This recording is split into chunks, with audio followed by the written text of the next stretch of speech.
ದೆಹಲಿಯಲ್ಲಿ ಪ್ರತಿಭಟನೆಗೆ ರಾಜ್ಯ ಕಾಂಗ್ರೆಸ್ ಸಜ್ಜಾಗಿದೆ. ಜಂತರ್ ಮಂತರ್ನಲ್ಲಿ ಸ್ಥಳ ಪರಿಶೀಲಿಸಿದ ಡಿಕೆ ಬ್ರದರ್ಸ್. ದೆಹಲಿಯಲ್ಲಿ ಪ್ರತಿಭಟನೆಗೆ ಈಗಾಗಲೇ ರಾಜ್ಯ ಕಾಂಗ್ರೆಸ್ ಸಜ್ಜಾಗಿದೆ. ಜಂತರ್ ಮಂತರ್ನಲ್ಲಿ ಸ್ಥಳ ಪರಿಶೀಲಿಸಿದ ಡಿಕೆ ಬ್ರದರ್ಸ್. ಇದು ಬಿಜೆಪಿ ಕಾಂಗ್ರೆಸ್ ಅಲ್ಲ, ಸರ್ಕಾರದ ಪ್ರತಿಭಟನೆ ಅಂತ ಹೇಳಿದ್ದಾರೆ. ಸಂಸದರು ಹಾಗೆ ಶಾಸಕರಿಗೆ ಭಾಗಿಯಾಗುವಂತೆ ಮನವಿ ಮಾಡ್ತೀನಿ. ನಾವು ಪ್ರಧಾನಮಂತ್ರಿ ಮೋದಿ ಭೇಟಿಗೆ ಸಮಯ ಕೇಳಿದ್ದೇವೆ. ಹಣಕಾಸು ಸಚಿವರನ್ನು ಭೇಟಿಯಾಗೋದಕ್ಕೂ ಕೂಡ ಮನವಿ ಮಾಡ್ತೇವೆ. ಹಾಗೆ ಪ್ರತಿಭಟನೆಯಲ್ಲಿ ಭಾಗಿಯಾಗುವಂತೆ ರಾಜ್ಯದ ಸಂಸದರನ್ನ ಹಾಗೆ ಶಾಸಕರಿಗೆ ಮನವಿಯನ್ನ ಮಾಡ್ಕೊಳ್ತೀವಿ ಅಂತ ದೆಹಲಿಯಲ್ಲಿ ಉಪಮುಖ್ಯಮಂತ್ರಿ ಡಿಕೆ ಶಿವಕುಮಾರ್ ಹೇಳಿಕೆಯನ್ನು ನೀಡಿದ್ದಾರೆ.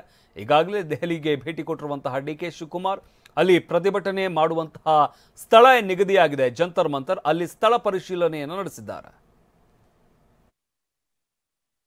ನಾವೆಲ್ಲರಿಗೂ ಕೊಟ್ಟಿದ್ದೀವಿ. ಇವತ್ತು ಬೆಳಗ್ಗೆ ಚೀಫ್ ಮಿನಿಸ್ಟರ್ ಹೇಳಿದ್ದಾರೆ, ಎಲ್ಲ MPsಗೂ ರಿಕ್ವೆಸ್ಟ್ ಮಾಡಿದ್ದೀವಿ, ಎಲ್ಲ MLAsಗೂ ರಿಕ್ವೆಸ್ಟ್ ಮಾಡಿದ್ದೀವಿ. ಎಲ್ಲರಿಗೂ ಕೈ ಮುಗಿದು ನಾನು ಕೇಳ್ತಾ ಇದ್ದೀನಿ, ಆಡಳಿತ ಪಕ್ಷ, ವಿರೋಧ ಪಕ್ಷ, ಇಲ್ಲಿರೋಂಥ 224 ಜನ MLAಗಳು, 75 ಜನ MLCಗಳು, 28 MP, 12 ರಾಜ್ಯಸಭಾ MP ಎಲ್ಲರೂ ಬರಬೇಕು ಇದಕ್ಕೆ ಅಂತೇಳಿ ಎಲ್ಲ ಮಂತ್ರಿಗಳ ಸಮೇತ, ಕೇಂದ್ರ ಸರ್ಕಾರದ ಮಂತ್ರಿಗಳ ಸಮೇತ ನಮ್ರತೆಯಿಂದ ಕೈ ಮುಗಿದು ತಲೆ ಬಾಗಿಸಿ ಕೇಳ್ಕೊಳ್ತಾರೆ. ಕರ್ನಾಟಕದ ಎಲ್ಲ ಜನರ ತೆರಿಗೆ ಅಂತ ಹೇಳಿದ್ರೆ ನೀವು ಇದೆಲ್ಲ ಪ್ರತಿಭಟನೆ ಮಾಡಿ ಪುನಃ ಏನಾದರೂ ಭೇಟಿಯಾಗಿ ಅವ್ರಿಗೆ ಎಕ್ಸ್ಪ್ಲೇನ್ ಮಾಡೋರು ಇದ್ದೀರಾ? ಖಂಡಿತ ಕೇಳ್ತೀವಿ. ನಾನು ಪ್ರೈಮ್ ಮಿನಿಸ್ಟರ್ ಟೈಮ್ ಕೇಳಿದ್ದೀನಿ, ಕೊಡಿ ಸಪರೇಟ್ ಆಗಿ ಅಂತ ಕೇಳಿದ್ದೀನಿ. ಚೀಫ್ ಮಿನಿಸ್ಟರ್ ಹೇಳಿದ್ದಾರೆ, DKನೂ ಕೇಳಿದಾರೆ ಅಂತ, ಯಾರು ಕೊಡಿ ಅಂತ ಕೇಳಿದ್ದಾರೆ. ಕೆಲವು ವಿಚಾರ ಖಂಡಿತ ಕೇಳ್ತೀವಿ. ಫೈನಾನ್ಸ್ ಮಿನಿಸ್ಟರ್ಗೆ ಏನಾದರೂ ಫೈನಾನ್ಸ್ ಮಿನಿಸ್ಟರ್ ಕೇಳ್ತೀವಿ. ಪ್ರತಿಭಟನೆ ಆದ್ಮೇಲೆ ತಪ್ಪೇನಿದೆ ಕೇಳ್ತೀವಿ, ನೋಡೋಣ.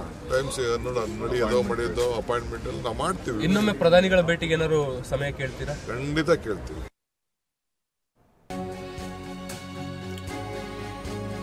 ನಾನು ಸಿನಿಮಾ ನಟ ಅಲ್ಲ, ಸ್ಟಂಟ್ ಮಾಡೋದಕ್ಕೆ. ಮಾಜಿ ಸಿಎಂ ಬೊಮ್ಮಾಯಿ ಹೇಳಿಕೆಗೆ ಡಿಸಿಎಂ ತಿರುಗೇಟನ್ನ ಕೊಟ್ಟಿದ್ದಾರೆ. ಕೇಂದ್ರದ ಬಳಿ ಬರ ಪರಿಹಾರಕ್ಕೆ ಸಚಿವರು ಬೇಡಿಕೆ ಇಟ್ಟಿದ್ದಾರೆ. ಸಿಎಂ ಕೂಡ ಪರಿಹಾರಕ್ಕೆ ಮನವಿ ಮಾಡಿದ್ದಾರೆ. ಇದೇನ್ ಸ್ಟಂಟ್ ಹಾಗಾದ್ರೆ ಅಂತ ಡಿಕೆ ಶಿವಕುಮಾರ್ ಪ್ರಶ್ನೆ ಮಾಡಿದ್ದಾರೆ. ಇದು ಜನರ ಧ್ವನಿ, ಕನ್ನಡಿಗರ ಸ್ವಾಭಿಮಾನದ ಪ್ರಶ್ನೆ. ಮುಖ್ಯಮಂತ್ರಿಗಳು ಕೂಡ ಮನವಿ ಮಾಡಿದ್ದಾರೆ. ನಾವು ಕಟ್ಟುವ ತೆರಿಗೆಯಲ್ಲಿ ಕೇಂದ್ರ ಅರ್ಧ ಕೊಡ್ಲಿ ಸಾಕು ಅಂತ ದೆಹಲಿಯಲ್ಲಿ ಉಪಮುಖ್ಯಮಂತ್ರಿ ಡಿಕೆ ಶಿವಕುಮಾರ್ ಹೇಳಿಕೆಯನ್ನ ನೀಡಿದ್ದಾರೆ. ಸ್ಟಂಟ್ ಮಾಡ್ತಾ ಇದ್ದಾರೆ ಅಂತ ಮಾಜಿ ಸಿಎಂ ಬೊಮ್ಮಾಯಿ ಹೇಳಿದ್ರಲ್ಲ, ಆ ಒಂದು ಹೇಳಿಕೆಗೆ ಡಿಕೆ ಶಿವಕುಮಾರ್ ಟಾಂಗ್ ಕೊಟ್ಟಿರುವಂತದ್ದು. ಹಾಗಾದ್ರೆ ಬೊಮ್ಮಾಯಿ ಏನ್ ಹೇಳಿದ್ರು, ಅದಕ್ಕೆ ಡಿಕೆ ಶಿವಕುಮಾರ್ ಯಾವ ರೀತಿಯಾಗಿ ಟಾಂಗ್ ಕೊಟ್ಟಿದ್ದಾರೆ ಕೇಳೋಣ ಬನ್ನಿ. ಗೂಬೆ ಕುಂದಿರಿಸುವಂಥ ರಾಜಕೀಯವಾಗಿ ಅವ್ರಿಗೆ ಭಯ ಹುಟ್ಟಿದೆ. ಲೋಕಸಭಾ ಚುನಾವಣೆಯಲ್ಲಿ ಎಲ್ಲ 28ಕ್ಕೆ 28 ಸೀಟು ಕೈ ಬಿಡ್ತೇವಂಥ ಭಯ ಇದೆ, ಮೋದಿಯವ್ರ ಭಯ ಇದೆ. ಅದಕ್ಕಾಗಿ ಅವ್ರ ಮೇಲೆ ಆರೋಪಗಳನ್ನು ಮಾಡಿ ಗೂಬೆ ಕುಂದಿರಿಸುವಂಥ ಪ್ರಯತ್ನ ಮಾಡ್ತಾ ಇದ್ದಾರೆ. ಇದೊಂದು ರಾಜಕೀಯ ಸ್ಟಂಟು. ದಿಲ್ಲಿಗೆ ಅವರು ಹೋಗಿ ಅಲ್ಲಿ ಏನು ಮಾಡ್ತಾ ಇದ್ದಾರೆ, ಇದೊಂದು ದೊಡ್ಡ ರಾಜಕೀಯ ಸ್ಟಂಟು. ಅದೇ ಸಂದರ್ಭದಲ್ಲಿ ನಾವು ಕೂಡ ಇಲ್ಲಿ ಈ ಸರ್ಕಾರ ಮತ್ತು ಹಿಂದಿನ ಸಿದ್ದರಾಮಯ್ಯ ಸರ್ಕಾರ ಮಾಡಿರುವಂಥ ಎಲ್ಲ ಅವ್ಯವಹಾರಗಳನ್ನು, ಹಗರಣಗಳನ್ನು ಮತ್ತು ರಾಜಕೀಯವಾಗಿ ಮತ್ತು ಆಡಳಿತಾತ್ಮಕ ವೈಫಲ್ಯಗಳನ್ನು, ಆರ್ಥಿಕವಾಗಿ ಸಂಪೂರ್ಣವಾಗಿ ಹದಗೆಟ್ಟಿರುವುದನ್ನು ವಿರೋಧಿಸಿ ನಾವು ಕೂಡ ಇಲ್ಲಿ ನಮ್ಮ ವಿಧಾನಸಭೆ ಎದುರುಗಡೆ ಮಹಾತ್ಮ ಗಾಂಧಿ ಸ್ಟ್ಯಾಚ್ಯೂಗೆ ನಾವು ಕೂಡ ಇವತ್ತು ಅದನ್ನು ಸ್ಟ್ರೈಕನ್ನು ಮಾಡ್ತಾಯಿದ್ದೇವೆ.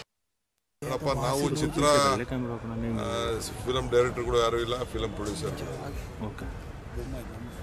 ಯಾರಾಗಲಿ ಅವ್ರು ಹೇಳಲೇಬೇಕು. ಬೊಮ್ಮಾಯಿ ಅವರಿಗೆ ನಾನು ಕೇಳ್ತಾ ಇದ್ದೀನಿ, ನಿಮ್ಮ ಬಜೆಟಲ್ಲಿ ಸಿಂಪಲ್, ನಾನು ಬೇರೆದಕ್ಕೆಲ್ಲ ಇರಲಿ, ನಿಮ್ಮ ಬಜೆಟಲ್ಲಿ ನಾನೀಗ ಇರಿಗೇಷನ್ ಮಿನಿಸ್ಟ್ರು ಇದ್ದೀನಿ, 5200 ಕೋಟಿ ರೂಪಾಯಿನ 300 ಕೋಟಿನ ನೀವು ಸೇರಿಸಿ ನಿಮ್ಮ ಬಜೆಟಲ್ಲಿ ನೀವು ಅನೌನ್ಸ್ ಮಾಡಿದ್ರಿ. ಯಾಕೆ ಅನೌನ್ಸ್ ಮಾಡಿದ್ರಿ? ನಿರ್ಮಲಾ ಸೀತಾರಾಮನ್ ಅವರು ಅವರ ಬಜೆಟ್ ಓದಬೇಕಾದ್ರೆ ನಾನು ಅಪ್ಪರ್ ಭದ್ರಾ ಪ್ರಾಜೆಕ್ಟ್ಗೆ ಕೊಡ್ತೀನಿ ಅಂತೇಳಿ ಅವ್ರು ಹೇಳಿದ್ರು. ಅದನ್ನು ತೆಗೆದುಕೊಂಡು ನಿಮ್ಮ ಬಜೆಟಲ್ಲಿ ನೀವು ಅನೌನ್ಸ್ ಮಾಡಿದ್ರಿ. ನಿಮ್ಮ ಬಜೆಟಲ್ಲಿ ನೀವು ಅನೌನ್ಸ್ ಮಾಡಿದ್ಮೇಲೆ ಅವ್ರ ಬಜೆಟಲ್ಲಿ ಅವ್ರು ಅನೌನ್ಸ್ ಮಾಡಿದ್ಮೇಲೆ ಆ ದುಡ್ಡು ಕೊಡಿಸ್ಬೇಕಾದ್ದು ಯಾರ್ದು? ಏನು ಸ್ಟಂಟ್ ಆಯಿತು? ನಿಮ್ಗೇನೋ ಬಾಯಿ ಇಲ್ಲ ಅಂದರೆ ನಮ್ಗೆ ಬಾಯಿ ಇಲ್ವಾ? ನೀವು ನ್ಯಾಯ ಕೊಡಿಸ್ಬೇಕಾಯ್ತು. ಸ್ಟಂಟ್ ಏನು? ಮತ್ತೆ ಯಾಕೆ ನೀವು ಓದಿದ್ರಿ? ನೀವ್ಯಾಕೆ ನಿಮ್ಮ ಬಜೆಟಲ್ಲಿ ಸೇರಿಸ್ಕೊಂಡ್ರಿ? ಬೊಮ್ಮಾಯಿ ಅವರೇ, ನೀವು ಇರಿಗೇಷನ್ ಮಿನಿಸ್ಟರ್ ಆಗಿದ್ರಿ, ಚೀಫ್ ಮಿನಿಸ್ಟರ್ ಜೊತೆಗೆ ಇರಿಗೇಷನ್ ಮಿನಿಸ್ಟರ್ ಕೂಡ ನೀವು ಆಗಿದ್ರಿ.